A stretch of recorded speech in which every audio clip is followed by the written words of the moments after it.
గుండెల మీద చెయ్యేసుకుని నిజాయితీగా, దమ్ముగా కామెంట్ చేయండి. ఇప్పటికిప్పుడు ఆంధ్రప్రదేశ్‌లో ఎన్నికలు జరిగితే సీఎం ఎవరు? Chandrababu CM, Jagan CM. ఇద్దరిలో ఒక్కళ్ళ పేరు రాయండి. ఇది ఒక చాలా పెద్ద సర్వే.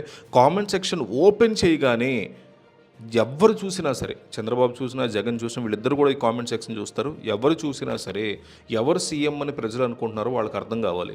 సో ప్రతి ఒక్కళ్ళు మిస్ అవ్వకుండా కామెంట్ చేయండి. ఆంధ్రప్రదేశ్ రాజకీయాల్లో ఇప్పుడు ఎన్నికల వాతావరణం, ఎన్నికల సందడి మళ్ళీ మొదలవుతోంది అంటున్నారు. సార్వత్రిక ఎన్నికలు ముగిసిన కొన్ని సంవత్సరాలకే స్థానిక సంస్థల ఎన్నికల నిర్వహణకి సర్వం సిద్ధమవుతోంది అంటున్నారు.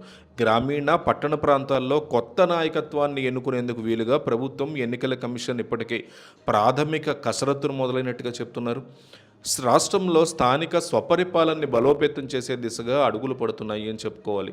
మొన్న జరిగిన కలెక్టర్ల సమావేశంలో ముఖ్యమంత్రి చంద్రబాబు నాయుడు స్థానిక సంస్థల ఎన్నికల నిర్వహణకి తగిన ఏర్పాట్లు చేసుకోండి అని ఆయన అధికారులని ఆదేశాలు జారీ చేశారు ముఖ్యమంత్రి. దీనికి అనుగుణంగానే రాష్ట్ర ఎన్నికల కమిషనర్ ప్రభుత్వంలోని అన్ని ముఖ్య శాఖల ఉన్నతాధికారులతో ఒక ప్రత్యేక సమీక్ష సమావేశాన్ని కూడా ఆయన నిర్వహించడం జరిగింది. ఈ సమావేశంలో ఎన్నికల నిర్వహణకు సంబంధించి కాలక్రమ పట్టిక మీద ఒక సూచనప్రాయమైనటువంటి అవగాహన కూడా వచ్చారు. సెప్టెంబర్ నెలలో ఎన్నికల నోటిఫికేషన్ విడుదల చేసి డిసెంబర్ నాటికి ప్రక్రియని ముగించాలి అని కూడా అధికారులు భావిస్తున్నారు.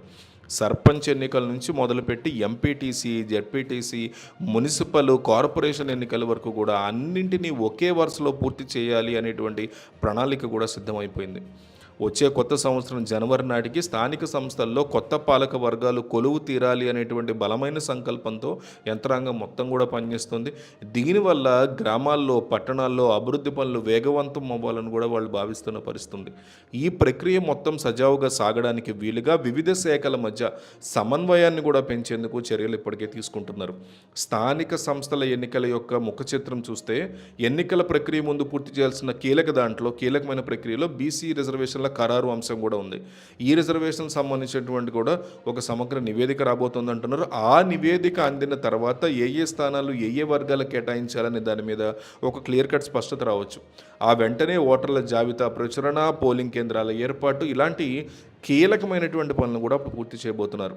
వచ్చే నెల ఆఖరి నుంచి రాష్ట్ర వ్యాప్తంగా స్థానిక సంస్థల ఎన్నికల హడావిడి ఊపందుకోబోతోంది. వార్డుల విభజన, ఓటర్ల చేరిక దీని మీద అధికారులు ఒక ప్రత్యేక దృష్టి సారించబోతున్నారు. ఎక్కడ ఎటువంటి పొరపాట్లు తావు లేకుండా ఓటర్ల జాబితాను కూడా సిద్ధం చేయబోతున్నారు. అయితే ఈ ఎన్నికల్లో వైసీపీ ఖచ్చితంగా గెలుస్తుందని ఇప్పటికే ప్రభుత్వం మీద వ్యతిరేకత విపరీతంగా ఉంది, అందుకే మళ్ళీ వైసీపీ గెలుస్తుంది అంటూ వైసీపీ అనుకూల మీడియాలో రకరకాల వార్తలు గుప్పమంటున్నాయి. వైసీపీ అనుకూల మీడియా వైసీపీ గెలుస్తుందంటుంది, టీడీపీ అనుకూల మీడియా టీడీపీ గెలుస్తుందంటుంది. రానున్న స్థానిక సంస్థల ఎన్నికల్లో ఏపీలో ఏ పార్టీకి సంబంధించిన వాళ్ళు విజయం సాధించబోతున్నారు? కూటమికి సంబంధించిన వాళ్ళు గెలవబోతున్నారు, వైసీపీకి సంబంధించిన వాళ్ళు గెలవబోతున్నారు. దీంట్లో ఒక్కటి కామెంట్ చేయండి.